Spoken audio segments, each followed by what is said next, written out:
Saya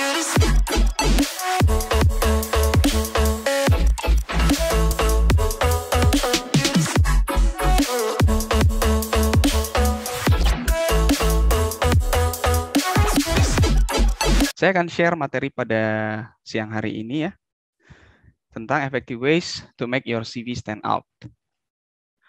Oke, saya kasih satu statement di awal untuk memulai presentasi saya. Yang pertama adalah, siapa Anda adalah apa yang Anda tunjukkan di dalam CV.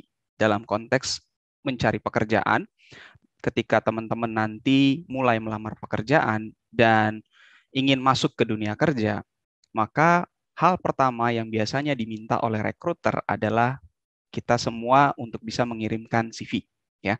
Maka apa yang ada di dalam CV itulah yang menjadi penilaian, yang menjadi gambaran ya dari seorang HRD terhadap diri kita.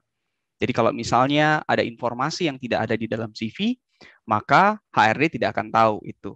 Saya kasih contoh simpel aja. Misalnya di CV kita itu tidak ada tempat dan tanggal lahir, maka HRD nggak akan tahu kita umur berapa. Kenapa saya kasih tahu hal ini lebih dulu, karena banyak banget fenomena yang terjadi. CV-CV yang digunakan menggunakan template dari aplikasi pembuatan CV ya. Mungkin teman-teman udah pada tahu, ketika bikin CV ada satu aplikasi yang bisa dipakai untuk bikin CV secara gampang itu dengan template yang sudah ada. Kalau diperhatikan, template yang digunakan itu menggunakan referensi dari luar negeri dan sebagian besar tidak ada tanggal lahirnya. Sementara di Indonesia, HRD itu masih butuh informasi tentang usia kita, karena banyak di informasi lowongan kerja yang beredar itu masih menampilkan usia maksimal sebagai salah satu syarat kualifikasi ketika kita ingin melamar pekerjaan. Nah, ini penting banget. Kenapa? Karena ketika ada informasi yang tidak ada di CV dan HRD tidak bisa mengetahui informasi itu, bisa aja membuat CV kita itu jadi CV yang ya sia-sia dikirimkan. Kenapa? Karena HRD nggak mungkin menebak-nebak usia kita, contohnya hanya dari foto gitu ya, atau hanya dari style CV yang digunakan. Oh, ini fotonya kayaknya masih unyu-unyu nih ya, kayaknya mungkin masih di bawah 30 tahun. Nggak bisa. Harus ada informasi yang detail yang tertulis di CV kita. Maka buat teman-teman di sini yang mungkin sudah mulai bikin-bikin CV dan masih pakai template dari aplikasi, coba cek CV-nya ya. Siapa tahu ulang tahunnya nggak ada, jadi HRD nggak tahu kalian umur berapa sekarang. Dan bisa bikin CV kalian nggak dibaca ya. Next, nah khusus untuk teman-teman fresh grade, karena biasanya kalau di kampus ini mayoritas yang dengerin rata-rata adalah yang baru lulus atau mau lulus ya. Maka biasanya ada satu pertanyaan nih yang sering diajuin ke saya. Coach, saya ini kan fresh grade, baru lulus. Atau saya mau lulus nih, Coach. Sementara di luar sana ada banyak sekali orang yang sudah berpengalaman kerja. Dan sebagian besar lowongan yang saya lihat itu biasanya butuh minimal pengalaman 1 tahun. Nah, gimana caranya saya bersaing dengan orang-orang yang sudah punya pengalaman? Sementara saya belum punya sama sekali. Nah, dalam konteks CV untuk teman-teman fresh grade, pengalaman ya di mata HR itu nggak sekedar pengalaman kerja saja ya. Jadi untuk fresh graduate khususnya, teman-teman itu akan dinilai dari aktivitas-aktivitas positif apa saja yang dilakukan selama studi ya, yang bisa diceritakan ke dalam CV. Apa saja sih aktivitas positif yang penting selama teman-teman studi saat ini? Ada magang, organisasi, freelance, dan seterusnya. Jadi sebisa mungkin ya teman-teman, kalau saat ini teman-teman masih punya waktu untuk ya melakukan aktivitas-aktivitas positif yang tertulis di layar saat ini, lakukanlah dari sekarang. Karena apa? Karena ini menjadi sebuah nilai tambah nantinya buat teman-teman ketika menulis sebuah CV. Nggak bisa dipungkiri bahwa pengalaman itu, walaupun bukan pengalaman kerja ya, misalnya pengalaman magang atau pengalaman organisasi, adalah sebuah nilai tambah bagi seorang fresh grade. Jadi jangan sampai teman-teman lulus itu nggak punya pengalaman apapun. Magang nggak pernah, organisasi nggak pernah gitu kan, freelance nggak pernah, ikut kepanitiaan juga enggak gitu ya. Karena nanti akan sulit ketika harus bersaing dengan yang lain. Coach, sekarang saya belum ngapa-ngapain nih, saya belum ada daftar itu. Maka lakukanlah dari sekarang. Ikut volunteer misalnya. Ikut internship misalnya. Internship juga ada kan buat teman-teman yang sudah lulus. Jadi internship itu kan ada dua. Ada internship untuk menyelesaikan studi sebagai syarat. Ada internship yang dibuka memang untuk yang belum punya pengalaman ya, yang baru lulus. So kalau kalian belum punya, lakukan dari sekarang. Jadi jangan jadiin alasan, saya kemarin nggak sempet, saya kemarin nggak mikir ke sana gitu ya. Lalu sekarang nggak lakuin apa-apa. Jadi pastiin kalian bangun portfolio kalian, bangun pengalaman kalian ketika walaupun kalian statusnya masih fresh grade, tapi punya banyak pengalaman lain di luar pengalaman kerja. Ya. Dan dalam sebuah CV penting sekali untuk menuliskannya secara detail ya. Seperti yang saya sebutkan di awal tadi, hal sederhana contoh seperti usia saja gitu ya. Itu bisa berpengaruh pada CV kalian dipanggil atau tidak. Nah, begitu juga ketika teman-teman menuliskan informasi-informasi lainnya terkait pengalaman tadi. Misalnya punya pengalaman organisasi. Jangan sampai pengalaman organisasi itu cuma ditulis nama organisasi, jabatan, lalu periode. Ya, karena ketika teman-teman hanya menuliskan seperti itu, HR itu tidak bisa mengetahui apa yang teman-teman lakukan secara detail ya di jabatan atau di organisasi atau di pengalaman yang teman-teman tulis ya. Misal contohnya BEM UNER, jabatan Ketua Divisi Humas, periode 2020-2021, titik. Nah, saya sebagai HR ketika baca informasi seperti itu, apa yang bisa saya dapat? Nggak ada, saya cuma tahu, oh ya dia pernah ikut organisasi, selesai. Ya. Nah, dengan teman-teman menambahkan apa yang dikerjakan, tugas apa yang dilakukan selama menjabat sebagai anggota atau ketua di sebuah organisasi, itu memberikan HRD gambaran skill apa saja yang teman-teman kuasai.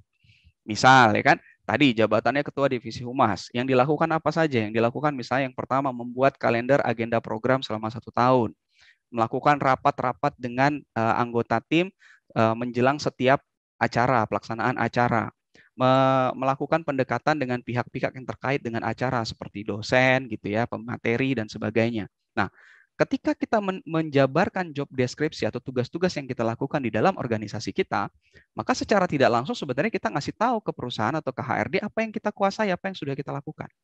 Ya, jadi HRD punya gambaran, oh dia punya skill komunikasi, oh dia punya skill time management yang bagus, oh dia udah tahu tentang bagaimana menyelenggarakan sebuah acara. Nah gitu ya, jadi kalau teman-teman hanya kasih tahu nama organisasi, jabatannya aja, dan periodenya, HRD nggak dapat apa-apa. Ya, so tuliskanlah informasi itu dengan detail.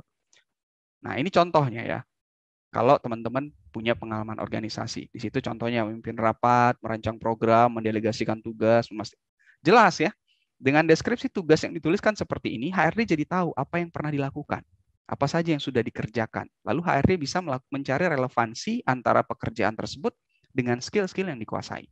Begitu juga kalau teman-teman misalnya punya pengalaman magang ya, juga tolong ditulis magang itu ngapain aja ya. Jangan sampai HRD cuma lihat oh pernah magang gitu doang gitu ya, jangan. Tapi kasih tahu waktu kita magang apa yang kita lakukan, apa yang kita dapat, apa yang kita pelajari, supaya HRD bisa mengambil hal-hal atau nilai-nilai tambah positif dari pengalaman kita itu. Nah, berikutnya lagi di dalam CV penting juga selain menuliskan pengalaman-pengalaman, kita juga mencantumkan skill atau keahlian apa yang kita kuasai. Dan dalam menuliskan skill, teman-teman perlu mengetahui juga ada beberapa komponen ya, ada beberapa bagian. Skill itu ada yang technical skill, ada yang soft skill. Ya, kita perlu juga untuk menginformasikan ini. Kenapa? Contoh misalnya, kita kasih tahu kita mau melamar sebagai seorang accounting, let's say begitu ya. Saya mau melamar sebagai seorang accounting. Lalu keahlian komputer apa yang sebaiknya saya tulis di CV ketika saya mau melamar sebagai accounting? Apakah cocok kalau misalnya saya ngelamar accounting, keahlian komputer atau aplikasi atau program yang saya kuasai, saya tulisnya Adobe Photoshop? Rasanya nggak nyambung kan? Nah, itulah penting teman-teman membuat daftar ya. Skill apa saja yang saya kuasai saat ini. Technical skill saya apa? Saya kuasai aplikasi apa saja sih? Dibuat daftarnya. Saya bisa bahasa apa sekarang? Oh, saya bisa 3 bahasa, bahasa Mandarin, bahasa Korea, bahasa Inggris. Ya, specific skill itu seperti apa? Specific skill adalah skill di mana kalau saya analoginya sederhana gini aja, seperti dokter umum dan dokter spesialis. Ya, dokter spesialis itu kan adalah dokter yang punya keahlian khusus ya, misal spesialis jantung, spesialis penyakit dalam, ya, spesialis tulang gitu ya. Nah itu kan spesifik skill sebetulnya. Kalau dalam di kampus misalnya atau di dunia kerja, contohnya misalnya seorang lulusan teknik informatika umumnya akan bekerja menjadi seorang programmer umumnya, ya, umumnya akan bekerja sebagai seorang programmer. Tapi biasanya programmer itu ada yang punya specific skill lagi. Misal dia kursus untuk mobile developer. Dia kursus lagi misalnya untuk AI ya, artificial intelligence. Nah, itu specific skill. Belum tentu semua jurusan IT menguasai mobile developer. Belum tentu semua lulusan teknik informatika menguasai AI. Ya. Nah, buat teman-teman yang udah punya keahlian khusus, karena teman-teman mungkin ambil e-course atau mungkin ngambil pelatihan tersendiri gitu ya, atau kuliah lagi atau belajar lagi khusus untuk sebuah skill, itu bisa dimasukin sebagai specific skill. Dan pastikan ketika kita menuliskan skill di dalam CV, skill yang kita tuliskan itu adalah skill yang ada hubungannya dengan pekerjaan yang kita lamar. Seperti yang saya contohkan tadi ya. Jangan sampai teman-teman di sini yang pengen jadi desain grafis, malah yang ditaruh computer skill-nya adalah Microsoft Office Word. Udah nggak guna lagi gitu teman-teman ya. Saya sebagai seorang HR lebih pengen tahu seorang desain grafis itu menguasainya contohnya AI ya, Adobe Illustrator, Photoshop, Corel Draw gitu ya, 3D mungkin. Nah itu jauh lebih penting buat saya untuk seorang desain grafis daripada dia tulis di CV-nya keahliannya Office Word gitu. Udah nggak zaman gitu ya, udah nggak guna lagi buat seorang desain grafis Office Word gitu ya. Jadi cek CV-nya kalau nanti teman-teman di sini ada yang ingin melamar pekerjaan, pastiin CV-nya itu skill yang ditulis di CV-nya sesuai dengan pekerjaan yang mau di-apply ya, biar nyambung. Oke. Nah, lalu selain technical skill ada soft skill. Soft skill-nya kan terkait dengan karakter kita atau kompetensi interpersonal yang kita miliki. Ada di situ mungkin komunikasi, leadership dan lain-lain ya. Teman-teman tinggal cari atau temukan di diri sendiri kira-kira saya soft skill-nya apa saja, di list lalu dituliskan juga ke dalam CV ya, supaya HRD tahu kita itu menguasai skill apa saja ya. Oke. Bagaimana sih kita mengetahui apa saja yang perlu dituliskan ke dalam CV ya? Nah, ketika kita sudah tahu posisi apa yang ingin kita target, maka biasanya di dalam iklan lowongan kerja di media sosial atau di portal lowongan kerja yang teman-teman temui nanti, itu ada lowongan-lowongan yang secara jelas menginformasikan skill apa saja yang mereka butuhkan ya. Nah, kalau di slide saat ini saya kasih gambaran contohnya ya. Ada soft skill, ada hard skill yang dibutuhkan di situ dengan jelas ditulis ya. Dan kita bisa menyesuaikan isi CV kita, konten CV kita dengan poin-poin yang sudah dituliskan oleh HR di iklan lowongan kerja ini. Tapi pastikan hanya menuliskan yang memang benar-benar kita kuasai. Jadi jangan sampai kita bohong juga di CV gitu ya. Wah, di situ tertulis misalnya punya negotiation skill, padahal nggak pernah nego sama sekali gitu ya. Kenapa? Karena penting banget teman-teman untuk jujur juga di dalam CV. Karena apa yang kita tulis di CV nanti akan berhubungan dengan interview. Bisa saja yang kita tulis itu ditanyakan oleh HRD. Misal kita nulis tadi kita punya negotiation skill. Lalu HRD-nya nanya, kamu pernah nego? Bisa contohin ke saya nggak? Ceritain ke saya pengalaman kamu bernegosiasi. Nah, loh, kalau kita nggak pernah melakukan itu, lalu kita tulis di CV dan ditanyain HRD, lalu kita nggak bisa jawab, so itu udah jadi nilai minus ya. Bisa jadi kita nggak diterusin ke proses berikutnya. Jadi pastiin nulis skill di CV juga ada tanggung jawabnya ya. Karena kita tahu, di lowongan kerjanya butuhnya itu tuh. Saya tulis aja di CV, padahal kita nggak kuasai, itu nggak bagus juga ya. Jadi pastiin apa yang kita tulis di CV sesuatu yang memang sesuai dengan pekerjaannya dan kita juga memang benar-benar memiliki skill tersebut. Oke. Nah, bagaimana kalau misalnya kita tuh coba apply, kita udah target satu posisi kerja, kita pengen banget kerja di sebuah posisi, tapi kita nggak tahu skill yang dibutuhin apa. Apa yang bisa kita lakukan? Karena saya lihat di lokernya juga, informasi tentang skill yang dibutuhin nggak ada, minim. Maka apa yang saya harus lakukan? Nah, yang teman-teman bisa lakukan adalah melakukan kalibrasi. Coba cari informasi lowongan yang sama yang dibuka oleh perusahaan lain, yang informasi job deskripsi atau informasi tentang lowongan itu jauh lebih lengkap. Karena ya posisi yang sama, walaupun perusahaannya berbeda, biasanya kebutuhan skillnya itu mirip-mirip. Ya, saya ulangi ya, perusahaan yang berbeda ketika membuka sebuah posisi yang sama, ya, walaupun perusahaannya beda nih, biasanya kebutuhan skillnya itu nggak akan jauh berbeda, itu bakal mirip-mirip. Jadi bisa aja teman-teman kalibrasi, misalnya teman-teman pengen melamar ke sebuah perusahaan yang teman-teman pengen, tapi kualifikasinya tidak detail. Contoh aja ya, contoh misalnya mau ngelamar customer service. Wah, saya lihat loker, saya pengen ngelamar tapi kualifikasinya nggak jelas. Cuma ada usia, jenis kelamin, pendidikan terakhir, detail job desk yang nggak ada, detail skill yang dicari nggak ada. Saya harus kemana? Browsing aja di Google. Ya, browsing di Google, cari customer service, lalu cari lowongan yang paling lengkap informasinya. Nah, cek di situ, ada nggak kebutuhan skill yang yang dijelaskan di lowongan kerja itu. Dan teman-teman bisa menggunakan itu sebagai bahan referensi. Karena biasanya nanti perbedaan antara satu perusahaan dengan perusahaan yang lain dari sisi kebutuhan skill untuk posisi yang sama biasanya nggak jauh beda. Oke? Nah, berikutnya lagi konsep dalam membuat CV ya. Saya menyarankan teman-teman untuk terbiasa membuat CV yang targeted. Target itu maksudnya gimana? CV itu nggak bisa kita kirim CV satu untuk semua pekerjaan. Sebisa mungkin CV itu customize, disesuaikan dengan posisi-posisi pekerjaan yang kita target.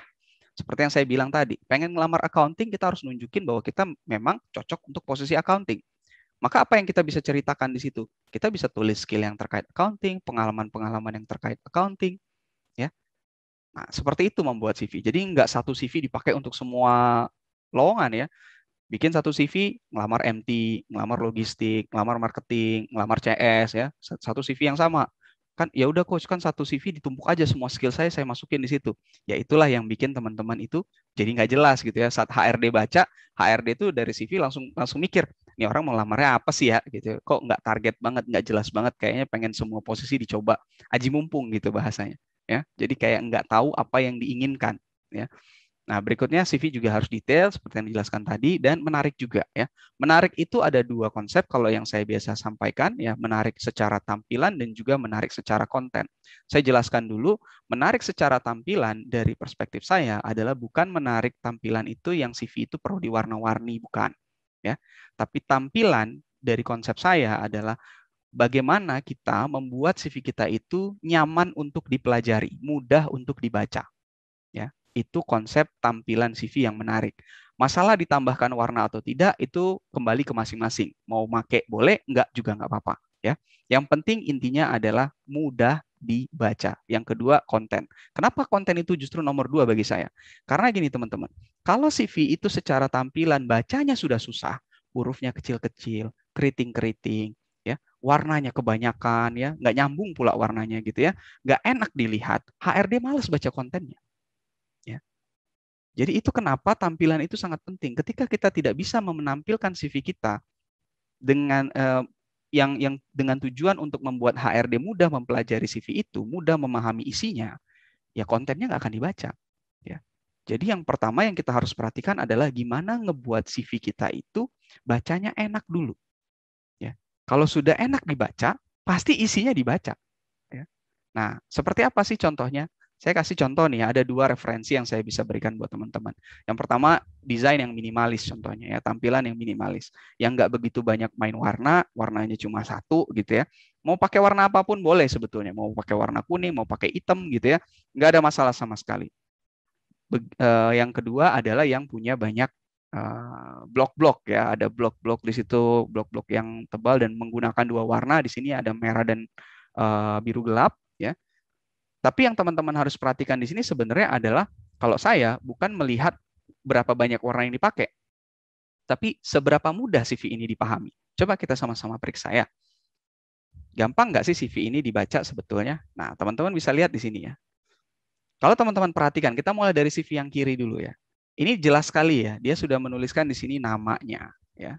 Wah, nama pekerjaan yang dilamar apa. Oh, di sini ada summary profile-nya. Lalu di sini ada pengalamannya. Ada skill yang dia kuasai. Ada pendidikan di sini, ada kontak di sini, ada bahasa yang dia kuasai, ada kolom referensi karena dia sudah punya pengalaman. Nah, dari kenapa saya ambil template ini sebagai contoh? Karena menurut saya ini salah satu referensi menurut saya sebuah CV yang mudah dibaca. Saya nggak bicara konten ya, tampilan dulu. Karena kalau konten ini ada yang kurang ya. Biodatanya itu masih kurang di sini ya. Ini bukan CV dari Indonesia, ini CV dari luar negeri. Jadi saya pakai konsep ini untuk ngasih tahu ke teman-teman bicara mengenai tampilan, bukan konten ya, tampilan. Bahwa CV ini nyaman dibaca. Karena semua segmen informasi itu jelas sekali ya, jarak-jaraknya, spasinya ya, terus ukuran hurufnya yang dipakai, jenis huruf yang dipakai itu jelas banget. Oke. Nah, gimana dengan yang kanan? Sama aja ya. Kenapa saya pakai ini jadi contoh? Karena ini juga sama aja menurut saya, sama jelasnya ya. Ada nama di sini, ada posisi pekerjaan yang diambil, kontak di sini, pengalaman di sini, pendidikan di sini, achievement-nya, skill-nya apa, summary-nya apa, ya. Sekali lagi, ini contoh bagaimana menampilkan CV ya. Intinya apa? Tampilan itu penting supaya CV kita mudah dipahami, mudah dipelajari oleh HRD ya. Jadi bukan tujuannya supaya keren-kerenan gitu ya. Wah, warna CV saya keren nih, banyak kece, kekinian. Nggak gitu ya. Tujuan CV itu kita desain ya supaya mudah dibaca. Kembali lagi, mudah dibaca. Percuma CV-nya bagus, warnanya banyak, tapi bacanya susah ya. Oke, next. Nah, ini konsep CV yang menarik menurut saya ya.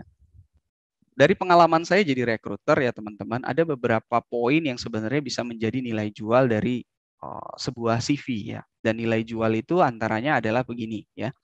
Ada pengalaman ya. Dari kiri ke kanan ini adalah prioritas nilai jual dari kiri ke kanan ya. Ada pengalaman. Pengalaman itu nilai jual nomor satu, teman-teman. Ya, pengalaman itu nilai jual nomor satu. Orang HRD udah pasti milih yang pengalaman, udah pasti. Kalau saya disuruh milih, ya, saya disuruh milih satu orang kandidat sama-sama mau dibayar 5 juta. Ya, yang satu sudah punya pengalaman 2 tahun, yang satu belum pernah kerja sama sekali. Dua-duanya bagus attitude-nya, saya cuma tinggal milih, bedanya cuma di pengalaman doang. Maka saya sudah pasti sebagai recruiter akan ngambil yang sudah punya pengalaman. Itu udah mutlak. Ya, itu udah mutlak. Makanya pengalaman itu sudah pasti jadi nilai jual yang utama. Makanya tadi ya, saya nggak punya pengalaman kerja, coach. Ya udah, bangun pengalaman yang lain. Magang ke, ya, part time ke, freelance ke, ikut organisasi, volunteer ke, ngapain? Bangun pengalaman kalian. Ya. Apakah keahlian saja tidak cukup? Keahlian itu kan tergantung pengalaman yang sudah dimiliki. Kalau keahlian dari teori doang ya nggak cukup. Ya. Saya lulusan S1 teknik loh, IPK saya 3,8. Tapi apa? Teori aja atau sudah pernah kerja sebelumnya? Kalau baru belajar aja sih tetap kalah sama yang pengalaman. Makanya keahlian itu ada di nomor 2. Berikutnya baru ada prestasi, berikutnya baru ada pendidikan. Ya. Kok pendidikan ada di belakang sih, Coach? Bukannya di sini gitu ya. Kan saya lulusan UNER, IPK saya 3,8, cum laude lagi. Ya. So what? Buat HRD itu nggak bisa mencerminkan apakah teman-teman itu bisa kerja atau enggak. Ya. Itu kenapa pendidikan sebenarnya supaya teman-teman tahu sebagai informasi, jangan jadikan pendidikan kalian sebagai nilai jual utama. Karena kalau nggak salah baru-baru ada post yang viral di Twitter gitu ya. Anak UI ya kan, sorry ya saya nyebut karena memang quotes di Twitternya begitu ya. Ada ceritanya anak-anak salah satu universitas negeri besar gitu ya, minta gaji 15 juta padahal fresh graduate. Pas ditanya, kenapa kamu minta segitu? Ya kan saya lulusan dari sana. Nggak bisa gitu ya, nggak gitu konsepnya ya teman-teman ketika ngelamar kerja. Nilai kita, berapa kita dibayar, tergantung dari apa yang bisa kita lakukan. Ya, tergantung dari apa yang bisa kita lakukan. Dan biasanya itu tercermin dari pengalaman-pengalaman kita. Semakin berpengalaman, semakin mahal. Gitu ya. Nah, di bawahnya ada informasi-informasi lain yang bisa dimasukin ke CV. Ada header, kontak, biodata, dan kursus atau pelatihan-pelatihan yang pernah kita ikuti. Ya. Nah, mungkin sebagai tambahan ya, banyak sekali informasi sekarang mengenai ATS ini, Applicant Tracking System, ya, sebuah alat yang digunakan untuk melakukan filtering CV. Supaya teman-teman tahu ya, ATS itu adalah program yang digunakan oleh beberapa perusahaan untuk mencari kandidat berdasarkan kata kunci atau filtering tools ya yang sudah di-setup sebelumnya, yang digunakan untuk menyaring CV yang dalam jumlah yang banyak ya. Jadi supaya HRD nggak bingung. Kenapa? Kalau kalian perhatiin, misalnya kalian sudah mulai coba-coba cari pekerjaan atau cari lowongan magang, kan kalian akan cari lowongan kerja gitu ya. Nah, kalian akan lihat kan, ada banyak sekali perusahaan yang buka lowongan kerja lebih dari satu, tapi alamat emailnya satu. Perhatikan nggak? Ya. Atau formulirnya satu gitu. Mereka kasih satu link formulir, kalian disuruh isi, tapi posisi yang dibuka tuh banyak. Ada yang 5 posisi, 10 posisi. Nah, kalian bayangin aja, misal 10 posisi dibuka oleh satu perusahaan, lalu hanya ada satu alamat email untuk kita kirimkan CV. Maka akan ada ribuan orang di luar sana ya kan yang mengirimkan CV untuk 10 posisi yang berbeda. Ya kan? Bayangin inbox, kalian punya inbox Gmail kan? Inbox Gmail kalian saya juga yakin pasti begitu banyak. Update kalian tuh pasti banyak banget dikirimin oleh berbagai macam berbagai macam usaha bisnis atau apapun gitu ya, atau iklan gitu kan. Nah, seperti itu kira-kira HRD juga akan menerima ribuan CV dari berbagai pelamar yang melamar ke berbagai posisi yang sedang dibuka saat itu. Nah, kalau perusahaan tidak punya sistem untuk memisahkan CV-CV tersebut, maka ya HRD-nya akan PR banget. Karena saya pengalaman dulu ya, waktu saya di recruiter kerjaan saya juga gitu. Lowongan kita itu bisa lebih dari 10 setiap kali buka lowongan, dan ketika CV semua masuk, ya kita harus buka satu-satu teman-teman. Kita liatin subjeknya, oh admin buka, gitu satu-satu di-download. Begitu. Kalau tidak punya ITS system. Tapi kalau punya, tinggal di-filter aja pakai kata kunci atau pakai tools-nya ya, filtering tools-nya.